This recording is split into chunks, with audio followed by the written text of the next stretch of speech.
El libro del tiempo y de la eternidad, parte 6. Sexto capítulo. Dominar al toro. El tentador en el camino hacia Moria. Aguilajar, el carnero como sorpresa inesperada.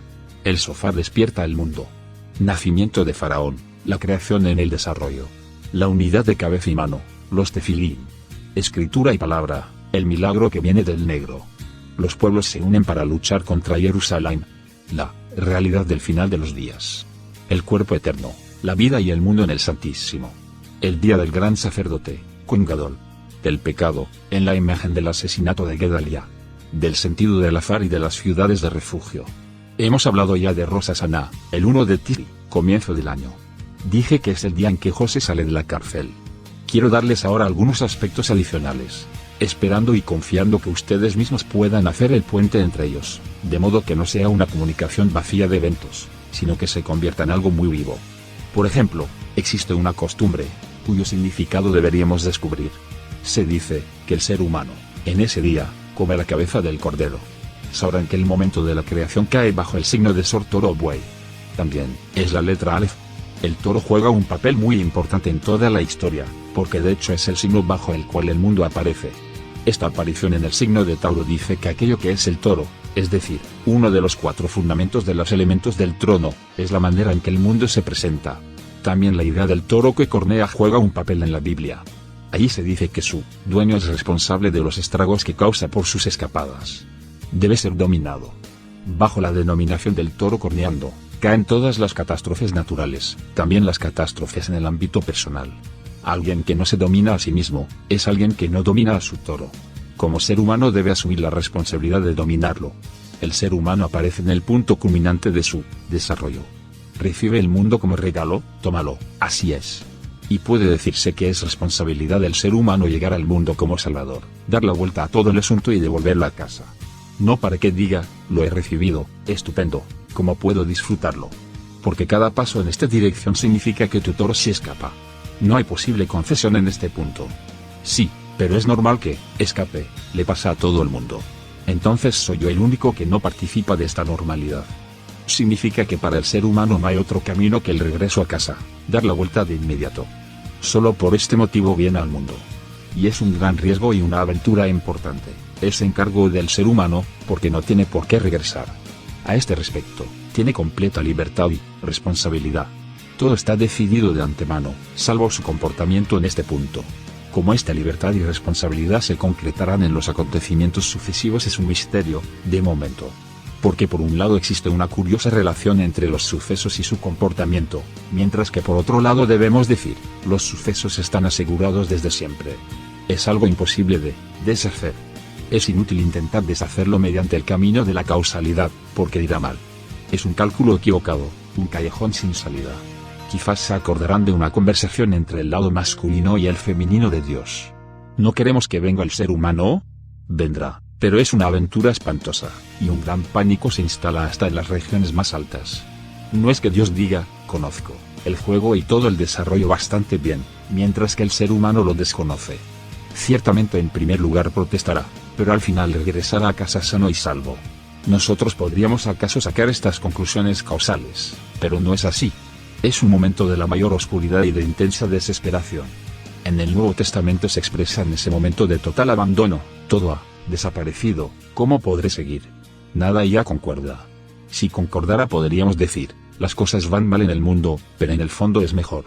Pero entonces ¿por qué la pregunta, ¿por qué me has abandonado? Sería un juego, una obra de teatro, para tomarse una taza de té después. Pero no es así. Es un drama que se desarrolla hasta sus últimas consecuencias, involucrando al Creador. El ser humano recorre su camino y el mundo se pierde, solo queda destruirlo. Siempre estamos ante esta dualidad, que no tiene denominador común, es decir, la destrucción del mundo, y a pesar de ello saber que regresará a casa. ¿Cómo se sostiene eso? Si el mundo finalmente llega a casa, ¿por qué entonces este miedo? Porque el miedo, de hecho, está. Y el regreso a casa es algo que está tan lejos que dirás he oído algo, pero no lo vivo, no es para mí. Tengo miedo al futuro y no estoy tan seguro como aparento. La famosa dualidad en el ser humano.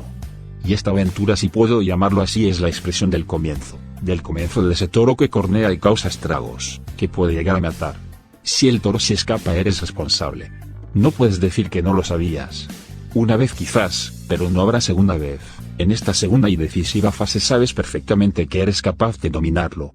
Y que debes dominarlo, que ese es el sentido de todo.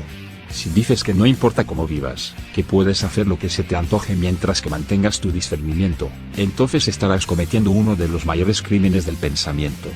Es falso creer que se pueda vivir con teorías y opiniones. Decir comprendo, bastante bien, pero el mundo me es muy necesario. No puedo vivir de otra forma, es uno de los mayores pecados de la idolatría. Conlleva el peligro de que se busquen excusas, por ese motivo o ese otro, puedo hacer lo que me apetezca. Y se suele citar un versículo o un capítulo que lo permiten, obviando todos los demás que lo prohíben. Se olvida que se trata de un gran conjunto y no de una cuestión, de poder o no poder. La Biblia no es un libro de recetas que enumera lo que se puede o no se puede hacer. La Biblia dice cómo están las cosas. Pero nos gusta dar citas, asegurando, tengo libertad y puedo hacerlo todo. Sí, es cierto, pero aceptando las consecuencias que traigan tus actos. Pero el ser humano siempre busca excusas para escapar, pretextos tontos, porque sabe perfectamente que está arrinconando u olvidando algo. En su interior sabe si no obra bien. Independientemente de toda opinión o revelación, lo sabe. Cada ser humano, ahora mismo hoy está ante el panorama siguiente. Vivo en un mundo que se está moviendo con una velocidad tremenda. Pero he llegado a un punto en que debo girar contracorriente, por así decir al otro lado, para devolver todo a casa, cambiando de dirección. Es un viraje brusco. Y debo hacer este viraje de inmediato, sin demora, hoy no mañana. Porque cada día se sucede la creación. No hay mañana, es una excusa nada más, un pretexto. Pero decimos, no tengo tiempo hoy, tengo que hacer otras cosas urgentes, mañana lo haré. Ese pues es el aspecto del zorro, de ese toro. Frente a este panorama está esta otra noción, que existe desde antes, de la creación, es decir, la noción del cordero masculino, del talé. La palabra talé 935, indica de hecho una especie de sorpresa inesperada, que pone el secreto más cerca. No es necesario que comprendamos todo, aquí, por así decir, entra otro programa. Es la historia del Ayil 1:1030, también carnero, que juega un papel también en el caso de la Equedad, de la atadura de Isaac.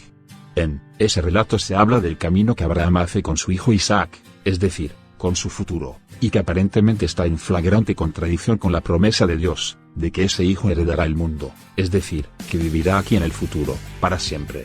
Abraham dice, no parecen ser verdad las palabras de Dios, porque he experimentado en la vida que todo envejece y al final se muere. ¿Dónde, pues, queda la promesa? Es pura contradicción. Dios dice, no tengas miedo del futuro. Todo irá bien. Te prometo que poseerás este mundo de aquí eternamente. No puede desaparecer y, de hecho, no lo hará. Y, sin embargo, Abraham ve que está caminando hacia la muerte. La tradición dice que Satanás, en su camino hacia Moría 40:210-5, tiene una conversación con él. Porque Dios dice, vete. Solo hay que ir, ya comprenderás. Todo el mundo comprende al final. Y Satanás obstaculiza el camino de Isaac diciendo, yo no iría, porque algo no concuerda. No tiene lógica. Es esto o aquello, las dos cosas a la vez no son posibles. Es imposible morir y, al mismo tiempo, vivir eternamente. Tú mismo ves que no puede ser. En todo lugar donde Satanás aparece, señala pruebas según la percepción sensorial, la prueba auténtica ha desaparecido. Si esperas 100 años, las personas de hoy habrán desaparecido. Y aquellas de hace 100 años, están olvidadas. No se sabe ya ni sus nombres. Todo desaparece y mientras vives, te haces cada vez más consciente de esta verdad. Y Satanás dice, tú mismo ves que el futuro no es posible. Por tanto, disfruta de esta vida. Disfruta de lo que está a tu alcance. No sigas el camino que has emprendido. La historia sigue contando que Satanás, al ver que todos sus argumentos no dan resultado, interviene con varios golpes de mano para evitar que Isaac siga. Cierra el camino, lo bloquea, lo desvía. Y si llega a cierto punto en el monte Moría 46:210-5, la palabra Moría tiene que ver con Hora 5:6:205, que significa enseñar, instruir y también con Torah 406:205, es decir, cuando llega al punto de la instrucción, del conocimiento de Dios, la desesperación y el pánico alcanzan su punto culminante. Porque no hay salida. Satanás sabe de verdad cómo dar muerte. Mata a Isaac, al hijo prometido, porque debe morir. Y ahora la cosa se pone difícil. La tradición dice por un lado que ya estaba muerto, pero que revivió. Otro dice que solo desde la tierra, parecía que estaba muerto, pero ahí en lo alto de la montaña no estaba muerto. Para la Tierra está muerto desde el instante en que se despiden de los Nearim 50 70 210 40, de los jóvenes, Ismael y Eliezer, y que siguen solos. En este momento se bajan del burro y se despiden. Significa la muerte en esta tierra. Dicen que regresarán, como se suele decir tan a menudo. Y ninguno de los dos Nearim puede creerlo. No se trata de dos jóvenes, en el sentido de juventud. Nar significa despierto. En esta despedida pues, para la tierra, está muerto.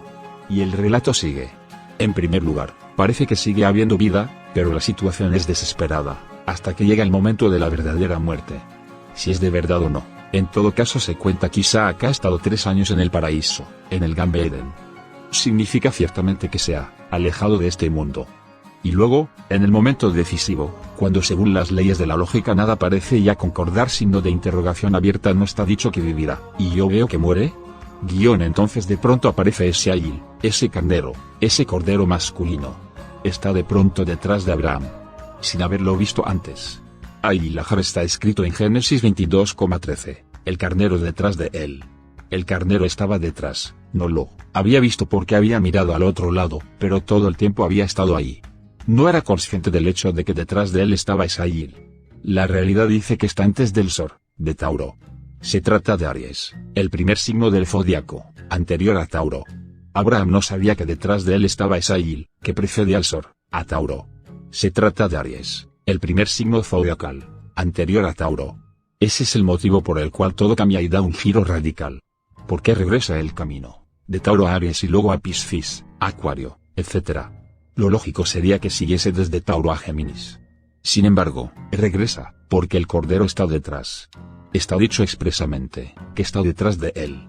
Ese cordero es, de hecho, la sorpresa que el ser humano necesitaría tener presente, constantemente. El mundo del toro es solo comprensible si se conoce al cordero. Y, por tanto, en el año nuevo se come de ese cordero. No en el sentido con cuchillo y tenedor. No, así no. Se trata más bien del hecho de que, en ese día, el cordero viene al ser humano para ser integrado. Es un encuentro. Comer significa integrar, unir. El ser humano se da cuenta de que la vida solo es comprensible con ese cordero. Es como una contraposición, el toro a la izquierda, el segundo signo zodiacal y Águil, Aries, a la derecha, el primer signo zodiacal. Por ese motivo existe la costumbre de comer la cabeza del cordero. No la cabeza del toro, sino la del cordero. En la cabeza del cordero está también el origen de la costumbre de tocar el shofar. El mundo se despierta mediante el shofar, el cuerno del carnero. También el ser humano se despierta por el shofar. Se trata de esa otra fuerza que se presenta. Si se la conoce, todo es natural. Se come, se integra la cabeza de cordero, en el recuerdo a la atadura de Isaac. Ahora comprenderán.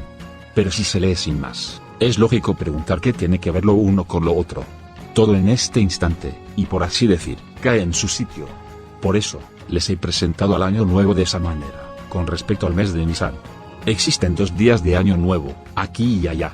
De nuevo nos topamos con esa contraposición, Nisan y Tisri. También en Nisan viene el cordero, pero aquí en el mes de Tisri comienza otra cosa diferente. Aquí podríamos decir que comienza Libra. Vemos que existe aquí una conciencia de que esa oposición en realidad no es tan grande. Se dice que puede integrarse con suma facilidad, solo si se conoce a ese cordero y si se sabe integrarlo.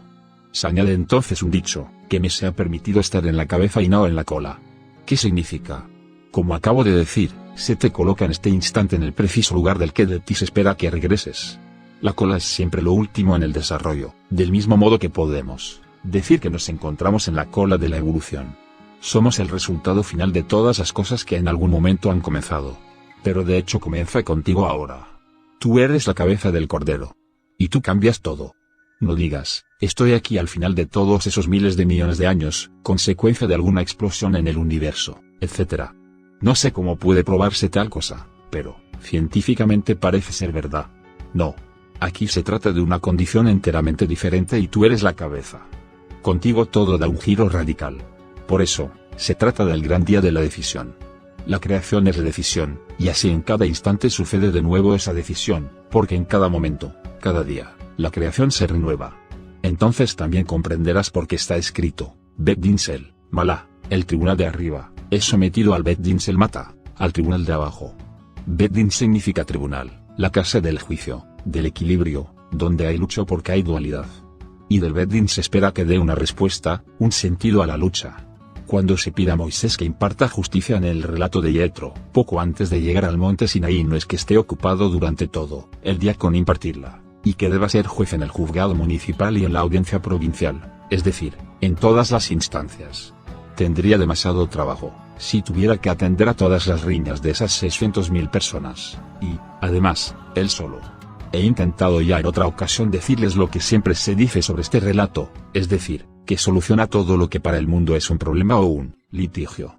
Por ejemplo, que a los buenos les vaya mal y a los malos bien, o viceversa. ¿Por qué un niño vive solo 6 horas, y otros viven 100 años? ¿Por qué lo uno y no lo otro? Y también las riñas entre la gente. ¿Por qué se roba? ¿Por qué se mata? Hay gran número de litigios y todos llegan a Moisés. Y lo que Yetro hace es establecer un orden, en el sentido de 1, 4. Es una relación fundamental, constituye 4 instancias, es decir, crea los 4 mundos y dice, fijaos, todo debe pasar por esas 4 fases, esos 4 mundos son los 1000, los 100, los 50 y los 10. Y solo si ha pasado estos 4 mundos, puede llegar a la unidad. Lo que queda llega a Moisés, que es el tribunal más alto.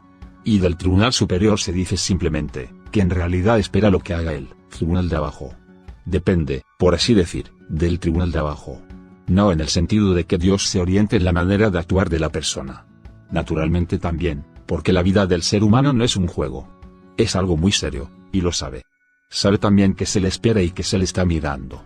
Significa que en este día y solo en este día, el día del giro radical, el Salvador viene a la tierra, bajo la apariencia de un ser humano. Y entonces se dice, ahora todo depende de ti. ¿Podrás devolverlo todo? ¿Lo harás o no?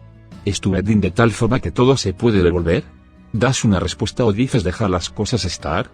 Y a juzgar según mis conocimientos del futuro, o según la sensación de mi estómago, y veré cómo va todo. Lo tremendo es que el ser humano olvida que tiene tal importancia, que, de hecho, se le está esperando. Pensar que al mundo le irá bastante bien de todos modos, es negar el milagro de la creación, del principio primordial hasta hoy. ¿Para qué estás entonces? ¿Y por qué piensas de ti mismo que eres importante? ¿Para qué? Eres importante solo para este único fin. Es el punto decisivo de la creación. Por eso digo que el 1 de Tisri es el signo de Libra, Mosnaim en hebreo. La dualidad de la balanza entra en acción. Imparte justicia, da respuesta a esta contradicción. Quisiera escuchar que lo digas.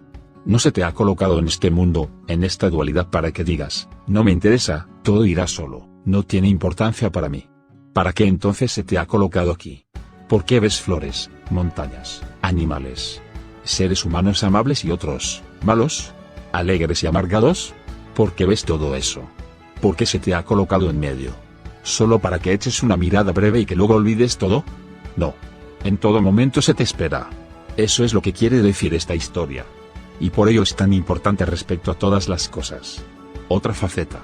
El 1 de Tisri termina la esclavitud Abdut 7246-400, en Egipto. Del todo lógico, dirán, espero, que lo puedan decir con propiedad porque la esclavitud existe en Egipto mientras que el Salvador no ha llegado, mientras que el ser humano no ha llegado al mundo. En el momento que llega, termina. En ese momento, verdaderamente termina. Eso quiere decir la creación del ser humano. Tan pronto como el ser humano llega, toda actividad que produce esclavitud y que se endurece por momentos, termina. Aunque también puede gustar, porque está escrito que mucha gente disfruta de la esclavitud de Egipto. No está tan mal. Y solo aquellos que gimen reciben allí la señal Tab, pero en realidad se trata de una pequeña minoría. La mayoría encuentra que el mundo va de maravilla. Televisión en color, deporte de invierno y de verano y pronto también de primavera y de otoño, etc. Gran diversión y gran disfrute con este mundo. Pero todo eso se acaba cuando nace el ser humano el 1 de Tisri. Por eso, Adán nace el 1 de Tisri. Todo da un giro radical y de hecho entramos en un mundo nuevo. Comprenderán que ahora se establece otra lógica. Podría replicarse, ¿y dónde encuentro en la Biblia la fecha de la liberación de José? No hay fecha. Lo único que se cuenta es el cumpleaños de Faraón. ¿Y cuándo es el cumpleaños de Faraón? ¿Y de cuál de los faraones? El faraón es la creación en su desarrollo. En este momento se produce la dualidad, porque Faraón ve una oposición. Ve 7 vacas gordas y 7 vacas flacas, y las flacas se comen a las gordas y permanecen flacas como puede ser, nada concuerda ya. La vida entra en el mundo y despliega su poderío. Luego viene la muerte y de la vida no queda nada, y poco después incluso eso queda en el olvido. A veces se dice, sí, Cierto, aquella persona ha vivido alguna vez. Me alegro de que lo digas, lo había olvidado. Todo lo de aquella persona ha desaparecido y solo ella sabe lo que ha experimentado. Nadie más tiene interés en saberlo. Ha desaparecido sin más. Las 7 vacas flacas se han comido a las 7 vacas gordas. El mundo de los seres humanos desaparece y se repite, en primer lugar, en el mundo de los animales, luego en el de las plantas las 7 espigas llenas y las 7 marchitas. El mundo no comprende nada, solo el verdadero ser humano, José, el Adán Kadmón, el hombre primordial lo sabe. Él es el único que puede dar una respuesta. Y el copero mayor, Saramaskin 300 205 40 300 110 40 en hebreo, habla de ello. En otro mundo me ha pasado algo. Con los huestes celestiales, me he encontrado con algo, con un ser humano. Debe nacer ahora. Y sale José de la fuente, del pozo. Nace. Es este el día de su llegada. Y este ser humano da respuesta y dice, el sentido es que, en esta vida, en estos años de abundancia, queda sellado el destino de los demás años. Si tú en los años abundantes sabes para qué están, si no los olvidas o arrinconas, entonces los años de escasez lo flaco, no es flaco. Entonces hay continuidad y en lo flaco pueden pasar muchas cosas. Los hijos de Israel entonces bajan, todo el mundo baja. Y verás lo que sucede. Es el ser humano el que da esta respuesta, el que hace la unión entre uno y otro, entre Canaán y Egipto, por así decir, con lo cual responde e imparta justicia. José da respuesta en cuanto al conflicto entre la vida y la muerte, el bien y el mal. Cada oposición tiene su origen dentro de este marco. Su llegada significa esto. Por este motivo la cautividad cesa cuando llega el ser humano, todo desarrollo cesa. La tradición no fija las fechas por casualidad, sino que señala un conocimiento claro, una sabiduría que no es de este mundo, que viene de otro lado y que se revela aquí. Ahora que lo conozco, puedo decir que es así. Mientras que no lo sabía, nunca podría haberlo imaginado. Nadie podría haberlo imaginado si no hubiese sido revelado. Hubiéramos quedado en la duda o en la suposición, diciendo, esta hipótesis me parece válida. Otro pensaría que otra hipótesis encaja mejor.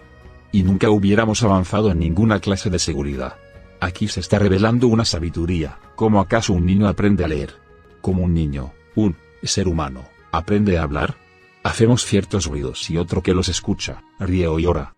Por ejemplo, si escuchas hablar en turco, te preguntarás cómo es posible que alguien pueda llegar a reír o llorar mediante semejantes expresiones. Es para ti completamente incomprensible. El turco es una lengua muy difícil. Yo mismo he tenido que escucharla durante 3 años y sigo sin comprenderla. ¿Cómo llega un ser humano a hablar?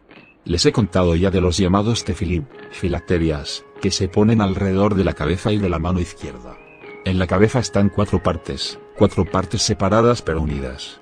Cada parte lleva un texto con letras negras sobre pergamino y en la mano está atada una parte, con el mismo texto. Lo que en la cabeza está dividido en 4 partes, en la mano es una sola.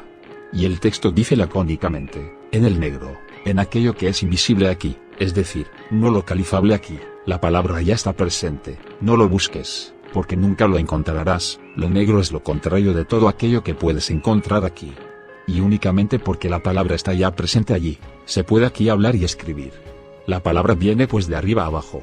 Ese es el punto relevante, el puntito sobre la I, la letra Yod con que todas las letras comienzan.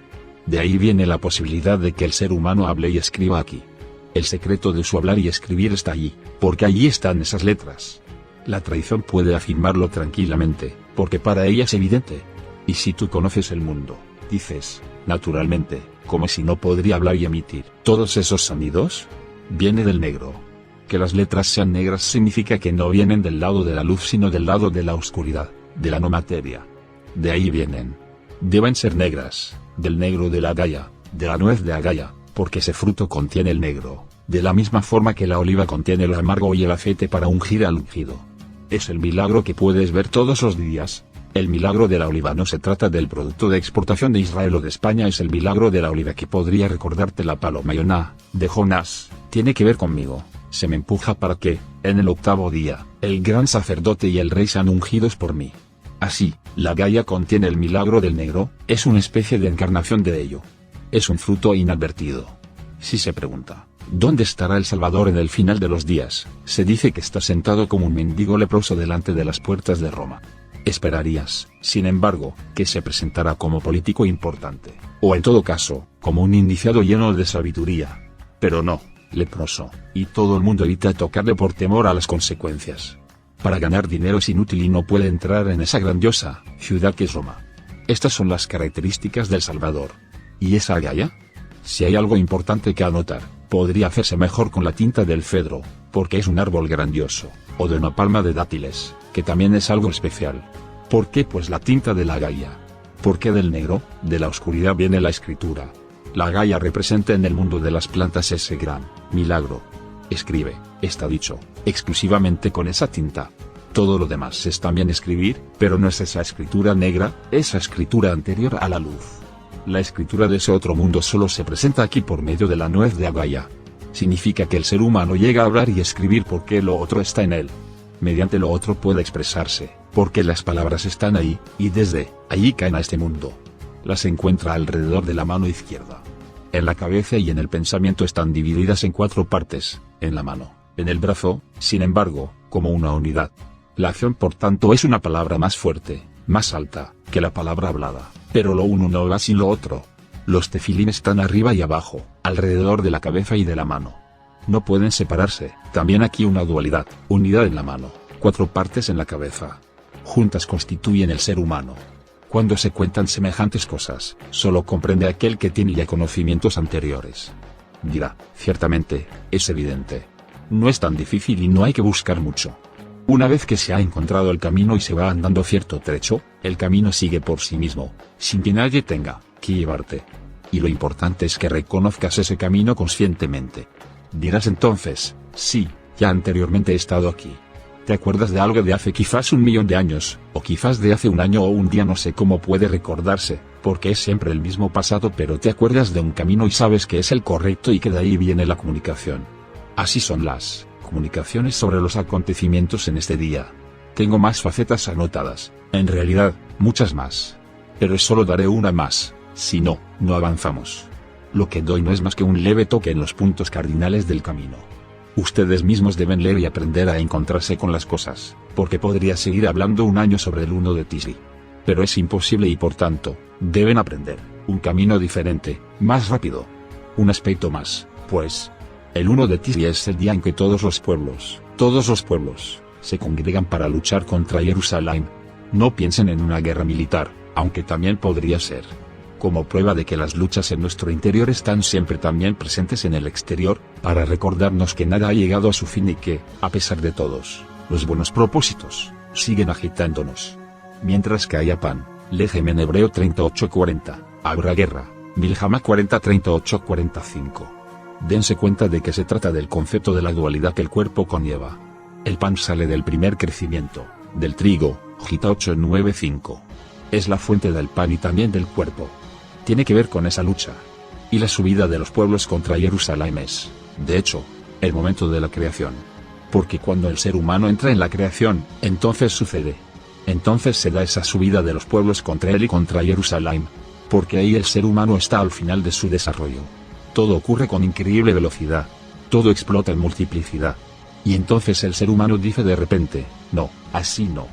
La palabra tefilín tiene que ver con tofel, relativizar. Aprender que lo de aquí no tiene tanta importancia. Se trata de algo totalmente diferente. Solo será importante si lo relacionas con otras medidas, no con aquellas que tienes ahora. Lo sabe el ser humano y se viste con esa relatividad. Es el atributo que tiene al estar hecho a imagen de Dios. Como Él se viste, así se viste Dios. Es aquello en lo que el ser humano es idéntico a Dios, en lo que se asemeja a Dios.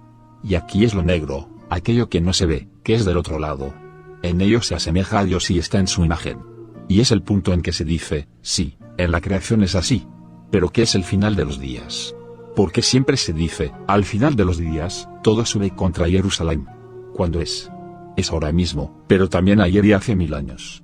Porque siempre, donde haya un ser humano, todo se congrega contra él, desde todos los lados. Ese momento es siempre. Es falso decir que sucederá únicamente en el final de los días, es decir, hay bastante tiempo, espero que de momento aún no estemos ahí, siguen existiendo muchas otras posibilidades de desarrollo. No hemos descubierto aún esto ni aquello, sigue habiendo tiempo antes del final de los días. Si hablamos así, el día y el momento que estamos viviendo, se convierten en algo absolutamente irrelevante. Pero el momento ahora es importante, Y el día ahora es decisivo y el final de los días sucede en este mismo instante. Recuérdalo. Si se proyecta en el tiempo, se clava a la cruz, a la tabla del 400, se entrega al tiempo. Se dice entonces que eso vendrá en aquella o en aquella otra fecha, y lo otro ha sucedido en aquel entonces. No. Sucede ahora mismo y el aquel, entonces, y lo que será es una unidad con el ahora. El sexto, séptimo y octavo día forman una unidad y están unidos en unidad. No los separes.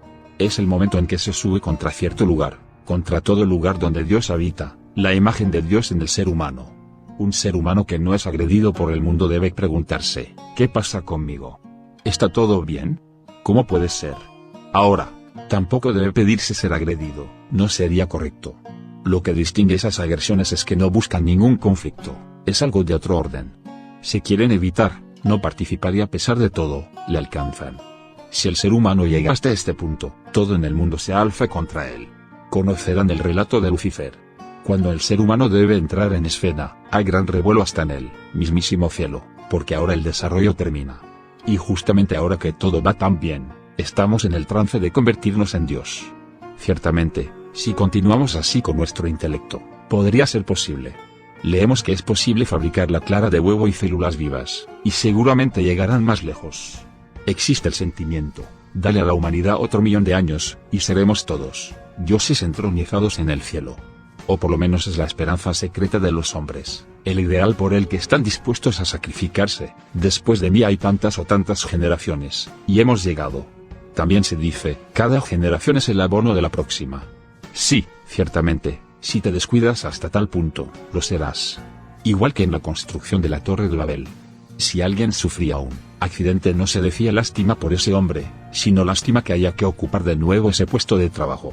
¿Quién puede hacerse cargo? Se lamenta la paralización del desarrollo, el hombre en sí poco importa. Es importante solo en la medida en que pueda construir la torre que debe llegar al cielo.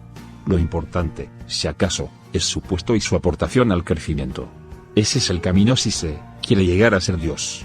Es un camino poco inteligente, porque es engañarse a sí mismo. Poco importa perder miles de millones de hombres para llegar a la meta. Hay que saber pues cuando aparece el ser humano que hay gran alarma, gran agitación. No es necesario que sean millones de seres humanos de verdad, ni siquiera 1.000, puede suceder con uno solo. Y, de hecho, sucede con un solo. Ese único ser humano puede dar un cambio al mundo.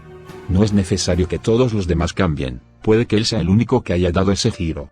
Del resto no se sabe nada. Y tampoco debe ser uno solo, pueden ser 4 o 5.000, no lo sé. Nadie puede saberlo. Supongamos que en algún momento se celebrará una votación mundial y la pregunta fuera, ¿queremos regresar a Dios, o queremos seguir? Y supongamos que el resultado fuera que el 51% quieren regresar y el 49% seguir. No pienses que con ello el desarrollo se detendría. Mucha gente se alegraría del resultado, pero solo mientras sigue el éxito. Pero si en un momento dado se dieran cuenta de lo que de verdad está en juego, dirían no lo hemos querido así. Cambiarían de bando y te quedarías solo. Debes tener mucho cuidado y no preguntarte a ti mismo, ¿qué se dice de mi éxito?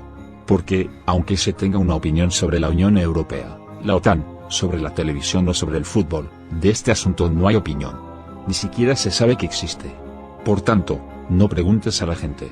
Solo se trata de que sepas siempre que existe un ser humano. Porque el ser humano ha sido creado ya.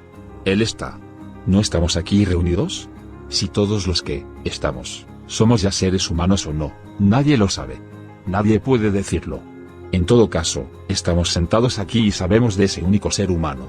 Y cada uno piensa en su corazón, ¿quién sabe?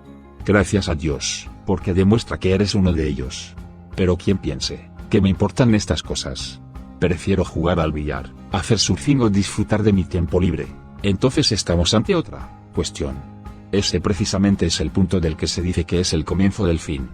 Los pueblos, la masa, las multitudes suben y van a destruir la casa de Dios. Por eso se dice al final, que es también el comienzo. Cualquier cosa puede suceder, pero eso, no. Porque tiene unas medidas totalmente diferentes. Muchos perecerán. Suena inofensivo, pero si un ser humano perece, es una tragedia para él. Y, si hablamos de todos o de millones, es doblemente triste. Ese perecer es, para nuestra noción del tiempo, una verdadera perdición. Para el tiempo estás de verdad perdido para todas las eternidades. Para el tiempo, sí, pero, ¿dónde estará lo otro? Lo otro ha dejado de existir. También es una verdad terrible que quien deja que el tiempo le lleve, se ahoga en él. Por ello es tan peligroso, cuando siempre se vuelven a escuchar opiniones y teorías que dicen que finalmente todo estará bien. Es una invención, no es la verdad, es una seducción enorme, para que cada uno pueda hacer lo que guste. Si fuese cierto, todo lo que hicieras sería irrelevante, porque finalmente terminará de alguna forma buena. Es posible. Aunque contigo, no terminará bien. ¿Cómo será el final? No lo puedo decir. Pero terminar bien significa llegar a casa. No se sabe lo que esta vida aportará por sorpresa. Pero no pienses que finalmente irás al cielo y cantarás con los ángeles y entonces todo estará bien, o acaso que quedarás absorbido en la infinitud o en una parte del universo, en las flores, plantas, árboles, etc. Quizás, quién sabe. Pero no sé si llegarás a ser consciente de ello. ¿Qué sufrimientos y qué dolores tendré entonces? Nadie lo sabe. No se puede hablar de ello, son solo especulaciones. Pero, ante todo, lo que quiero decirte es que tengas cuidado de no fabular algo en el sentido de que todo terminará bien. Es uno de los peligros que han surgido en estos tiempos modernos. Justamente en este tiempo quisiéramos estar libres de responsabilidad. El gran creador ha hecho todo muy bien. Ciertamente ha hecho todo muy bien, pero tu vida es un asunto extremadamente importante y tú mismo tienes la responsabilidad. Debes saber que como ser humano siempre tienes la elección de participar o de retornar. Es una elección que tomas en cada momento y es ineludible. Hace algunas semanas he vivido un episodio. Una persona tenía un problema, necesitaba un pequeño importe y había acudido a alguien de quien pensaba le podía ayudar. Sin embargo, le dijo que no podía ser en ese momento. Prefería dejar que se hundiera esa persona antes que darle dinero. Yo pensé, ¿qué ha podido pasar por la cabeza de ese hombre, para negarle la ayuda? ¿Cómo es posible que no le comprendiera y le dejara con las manos vacías? Pero esa fue su elección. Son cosas en las que se ve que de verdad se trata de una elección. Todas las teorías dejan de tener sentido si fallamos en el momento de la elección. Por ese motivo es esta vida tan tremendamente importante, por esta elección constante. Estás en una encrucijada, seguir o regresar. Lo importante no son las teorías sino cada momento en que eliges. Por ejemplo, ¿te vas de vacaciones ahora, o prefieres hacer algo mejor? Es un hecho del que no somos ni siquiera conscientes, que en cada instante estamos ante una elección. Asusta. Seguimos la vía normal, y en esta normalidad está el germen de toda enfermedad y de todo sufrimiento. Destruye la paz del ser humano. La paz del ser humano es la paz de la certeza. Soy un ser humano y conozco la importancia de este momento. Actúo según esta importancia. Esta conciencia está entonces en cada momento. Y no es cierto que este momento no regrese. Sigue estando, de hecho, está siempre hasta que nos durmamos. Por eso es tan importante esta vida, y por eso la queremos tanto. El ser humano en el fondo, no quiere abandonarla. Quizás diga que no le importa, pero en el fondo quiere quedarse. Y tiene razón, porque conoce la importancia del momento y es fundamentalmente importante que no quiera salir. Con su vida cierra el círculo y une el comienzo con el fin. Esa es su posición aquí. Y es también su posición en medio de la creación, donde el ser humano, como Jerusalén, está en medio de los pueblos. Ahí está, solitario del todo, y todo el mundo se confabula contra él. Es el momento de la queda de la atadura, el momento del nacimiento de José en este mundo, el momento del nacimiento de los patriarcas, el momento en que viene el ser humano. Quisiera despedirme del mes de Tishri con una última faceta. Sabrán ahora que los primeros días de Tishri, en los que el mundo y el ser humano se expresan, son algo muy particular. El diseño de la creación del mundo se expresa en esos días de Tishri, del 7º mes. Quisiera añadir un aspecto especial. Sabrán que el 10 de Tishri es el Yom Kippur, el gran día del perdón. Pero la palabra Kippur puede traducirse también como cambio o reemplazo. Porque una reconciliación es una especie de trueque. Cambias algo. No en el sentido de que terminara bien. Si saliera bien por sí mismo, Yom Kippur no se hubiera convertido en un día como el mundo lo conoce hoy. En ese día se vive un espanto casi mortal, espanto en el sentido de temor, reverencial, de sorpresa insospechada. ¿Cómo tal cosa tremenda es posible? ¿Cómo es posible que exista? Es el momento en que se pisa el Santo Santísimo, el único momento en la vida, o en el día o en el año, en un periodo de la historia del mundo, no importa en que una persona se adentra al Kodesh HaKodashim, al Santo Santísimo, y ese sí es el momento en que puede decirse que todo terminará bien. Es el momento en que se cuenta muy gráficamente, aunque, espero que entre tanto hayan ganado algo de distancia con las imágenes. La imagen en estos tiempos modernos de exposiciones, televisión y cine, se cuenta pues, decimos, que el gran sacerdote, El Kohen Gadol, aquello en el mundo que siempre puede ser solo uno, penetra hasta detrás de la cortina Paroquet 80 220 400. Nunca puede darse más que un solo Kohen Gadol. Con el ser humano es igual, porque el ser humano es el mundo. Lo uno sale de lo otro y encaja. Curioso, podríamos decir. Pero son idénticos. Y en el ser humano también es ese momento. De nuevo, momento no es la palabra adecuada, pero es tan difícil encontrar la expresión justa, esa condición, esa conciencia, que de hecho él mismo está allí. Puede darse que una generación no tenga gran sacerdote. Puede darse que una persona en su vida no lo tenga, es decir, en esta vida no lo tiene. De la otra vida no sé nada. Cuando ha penetrado hasta ahí, se dice que debe estar unido con una cadena dorada con el mundo. De no ser así, podría ser que muriese. ¿Qué significa morir? Estar muerto significa no ser consciente de la posición singular, única, del ser humano. El ser humano está colocado en una posición frontal, y si muere, hay que hacerle regresar a pesar de todo, a este mundo. Ese gran sacerdote es algo grandioso, y también el día del gran sacerdote es muy importante. En el tercer día de Tishri comienza la cuenta, 7 días hasta el día 10, 3, 4, 5, 6, 7, 8, 9. El 3 de Tishri comienzan las preparaciones del gran sacerdote para su entrada. Porque sabe que el día 10 debe estar allí. De ese 10º día sabe que es el nacimiento de un mundo nuevo y la desaparición de un mundo antiguo. Realmente, también es la muerte. Dice la Biblia que en el 10º día no hay comida ni bebida ni movimiento. Se desaparece de este mundo. Y en ese día, aquello que es el gran sacerdote penetra hasta allí. Y las preparaciones comienzan el 3 de Tishri, en el día de ayuno de Gedalia, Zon Gedalia, del que hemos hablado ya. Gedalia es el hombre que es asesinado. ¿Qué ha pasado realmente? El ser humano fue creado el 1 y el 2 de Tishri, días coincidentes. Y en el tercer día asesina a Gedalia. Le asesina porque no puede soportar su traición, en el sentido de que elija a Dios en lugar de al mundo. Es una ofensa para el mundo. ¿Hemos sido creados para esas cosas idiotas que dices? No es posible. Se asesina pues a Gedalia. Es el suceso después de la creación. Es el pecado, podríamos decir. Significa que no se quiere estar con alguien que dice, vosotros pensáis que debe ser así, pero no. Dios dice que es de otra forma. Gedalia recorre ese otro camino, el camino del regreso. Gedalia significa que Dios es grande. El mundo no tolera a alguien que tiene en su nombre semejante afirmación. No, es una sorpresa, aunque sea trágico, pero hay que constatar que las cosas son así. Gedalia es pues asesinado. Por eso se dice, piensa en el día después de la creación, en ese día grande y jubiloso en que el ser humano es creado, sucede eso. De inmediato te das cuenta de que aquello que el ser humano es y debiera ser, es crucificado sin tardanza. Será su destino, en el momento preciso, que no tenga tiempo o que las circunstancias estén en contra. Que tú mismo te abandones es la traición de Gedalia. Y justamente en ese día comienzan las preparaciones del gran sacerdote. Aunque suene extraño, comienza con acostumbrarse al trato con animales. Los animales del Corbán, del sacrificio, son tu cuerpo, aquello que te pasa, que experimentas. El 3 de Tishri comienza la vida de trato con ellos. Los 10 días, del 1 al 10 de Tishri, realmente tienen 3 días ocultos y luego los 7 restantes. De la misma forma que en los 10 Sefirot, también hay 3 ocultos. Es el mundo Atzilut, en la sombra de Dios, con Keter, Bina y Jokma. Luego están los 7 visibles. Así pues, comienza el gran sacerdote. Figura especial. ¿Quién y qué es ese gran sacerdote?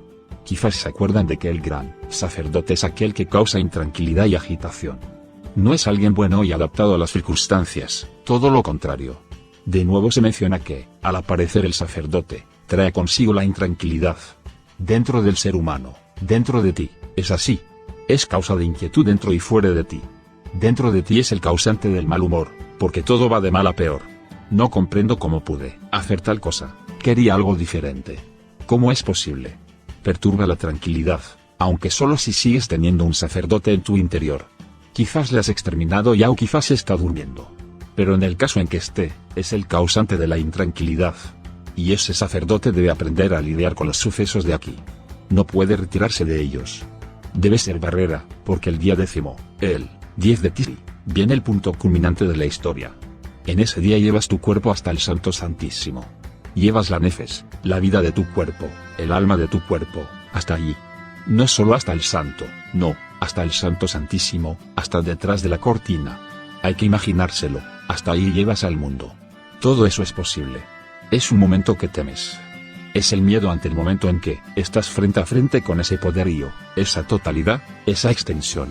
Y pensarás, ¿cómo he podido malgastar tantos momentos, mientras que tal cosa existe? Sabes que recorrerás este camino. Porque ese camino existe y se recorre.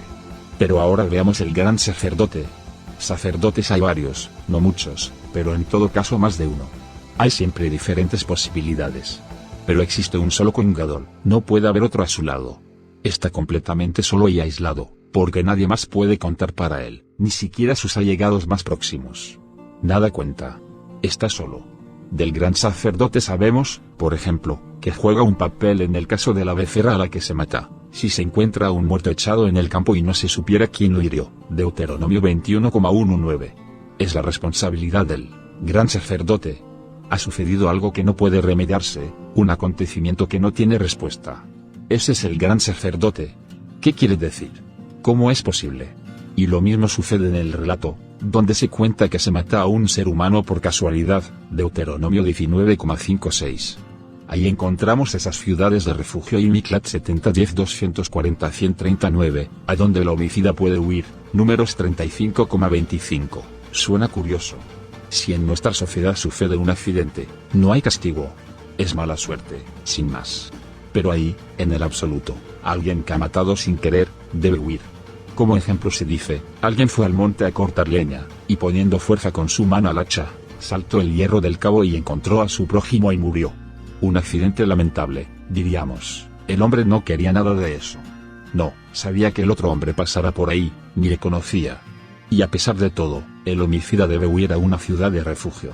El concepto ciudad de refugio, Ir Miklat, tiene que ver con las palabras hebreas congregar, recoger. Hay varios de esos puntos de recogida. En el hebreo moderno un maklet es un aparato de radio. Ahí, en esa ciudad, has nacido y serás guardado. Una especie de guardería, pero en sentido diferente del que tenemos hoy en día. En esa ciudad de refugio te quedas todo el tiempo, hasta que el gran sacerdote muere. Entonces serás libre y nada podrá sucederte ya. Pero si sales antes, aquel que ha sufrido con el acontecimiento, te matará. Todo suena cruel y propio de nómadas y, a primera vista, es incomprensible. ¿Qué quiere decirnos este relato? Es un aspecto importante, en la eternidad, en lo absoluto. Tiene que ver con la persona que huye y tiene gran interés en que el gran sacerdote muera, porque entonces será libre. En la tradición también se habla de ello. Se dice que la madre del homicida reza por la muerte del sacerdote, y la madre del sacerdote le lleva regalos al homicida, para fomentar una opinión favorable del sacerdote, y para que no rece para que muera. Esas dos madres en realidad luchan, la una para que el gran sacerdote muera, la otra, para que viva. Y el pobre gran sacerdote está en medio y no hace nada. Son las madres, las que actúan. Este relato nos demuestra de nuevo que tiene que tratarse de algo diferente. Porque si no, sería casi más cruel que el ojo por ojo. ¿Qué relato es pues, y qué significa? ¿Y cómo probar que todo haya sucedido tal cual? Porque fácilmente podría tratarse de otra cosa, de otras intenciones. Por ejemplo, que el hombre estaba borracho y pegaba golpes salvajemente. No debería haberse emborrachado. O no tuvo cuidado y se podría haber evitado el desastre. O que el hacha tenía un hierro viejo, que podía saltar del mango con facilidad. Y en todo caso es injusto que ese hombre tenga que huir a una de esas ciudades de refugio. Como es lógico, el significado es algo totalmente distinto, y por ello, en este contexto, quiero hablar sobre la figura del gran sacerdote. Aquí se trata de aquello que llamamos casualidad. Un accidente, decimos, mala suerte. Es posible que se tenga suerte o mala suerte, por casualidad.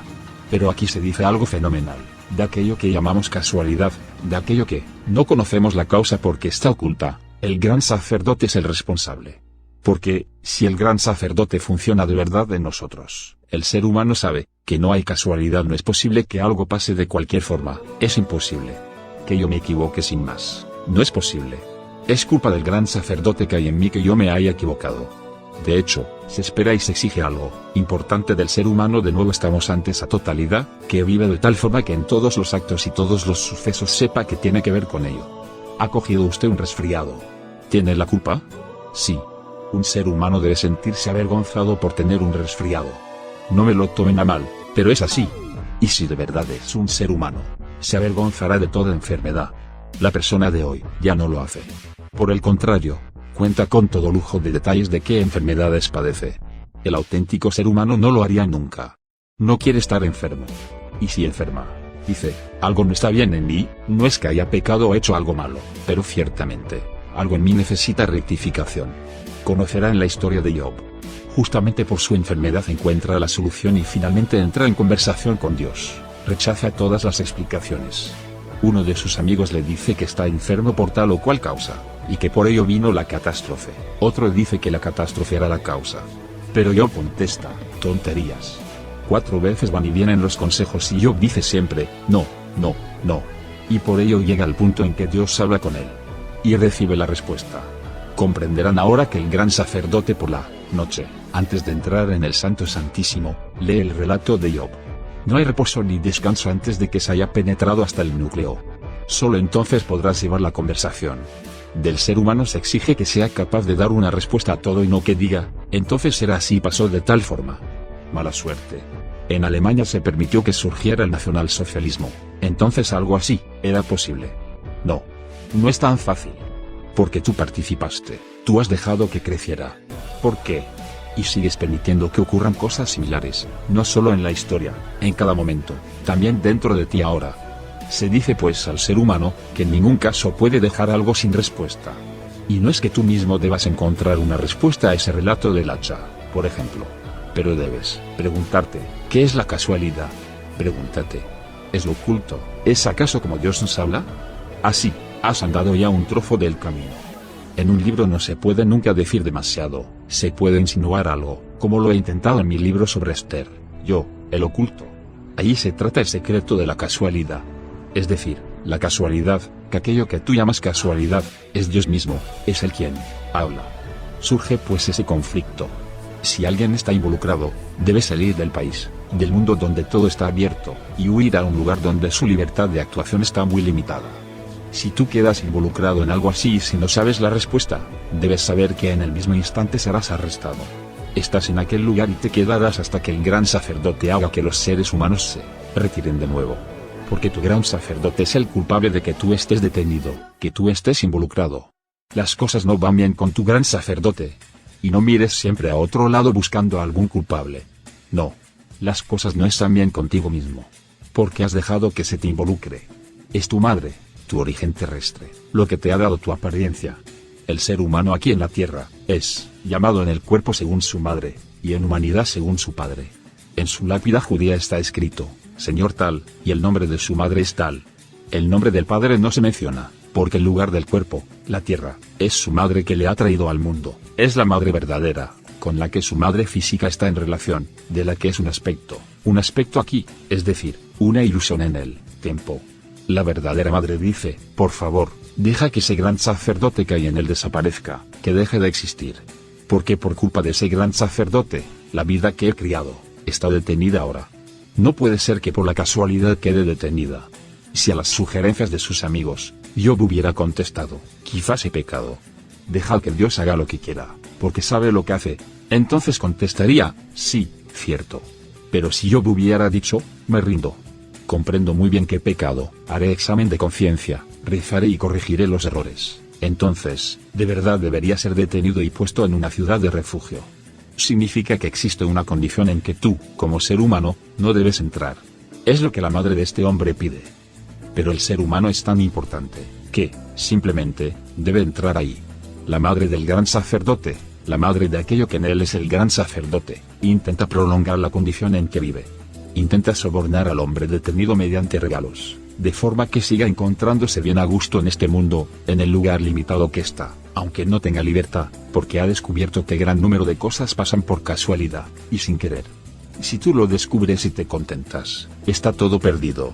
El ser humano pues está ante un gran reto, no rendirse nunca. No lo dejes estar y no te contentes con superficialidades. Penetra el asunto.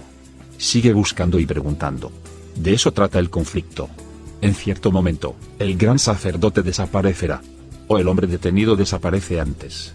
Entonces, el gran sacerdote se queda para siempre. Si el gran sacerdote desaparece, viene otro nuevo en su vida. Y entonces su vida se renueva. Significa que todos nuestros actos caen bajo la denominación de gran sacerdote, sobre todo, los actos que aparentemente no contienen ninguna lógica. No es culpa del sacerdote, es culpa del gran sacerdote. justamente por los hechos denominados casualidad, lo hice sin querer. Somos responsables. Toma conciencia de que lo oculto existe. Tenlo presente y entiende, como ser humano, que tienes relación con ello. Es una de las facetas del gran sacerdote. De hecho, es el área, dentro del ser humano, que se sustrae a las percepciones sensoriales. No se puede discutir sobre la casualidad. Es un área en que debemos admitir que hay cosas que nos sobrevienen, que no son explicables por la lógica. Por ejemplo, un socio tuyo desaparece, se ausenta sin más. ¿Qué culpa tienes tú? Desapareció. Sí, pero ¿por qué?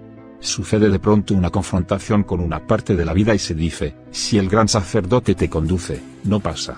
Como consecuencia, lo relativizas o lo tomas de otra forma. En todo caso, no te ata, no te detiene. Es este gran sacerdote, por tanto, quien en los 7 días de este mundo, es responsable de los preparativos del 10º día de Tisri. Y se dice que la noche anterior al último día, es decir el 9 de Tisri, la gente aquí come y bebe en abundancia. En el último día del mundo se produce, como ya les he contado, una explosión en multiplicidad y en abundancia. Se expresa en todo. Luego viene el momento, después de la abundancia, en que todo de pronto desaparece. Desaparece, y no queda nada. Diríamos entonces, bueno, tendremos algo menos de comer y de beber. Pero no. De pronto no hay absolutamente nada. Después del punto culminante, se expresa en una comida muy abundante justamente antes de la noche del 10 de Tisri y entonces de pronto, todo pasa. El ser humano se quita los zapatos, aquello que le mantiene sobre el animal, y, de hecho, se retira del mundo. Después de este día de abundancia, se adentra en otro mundo.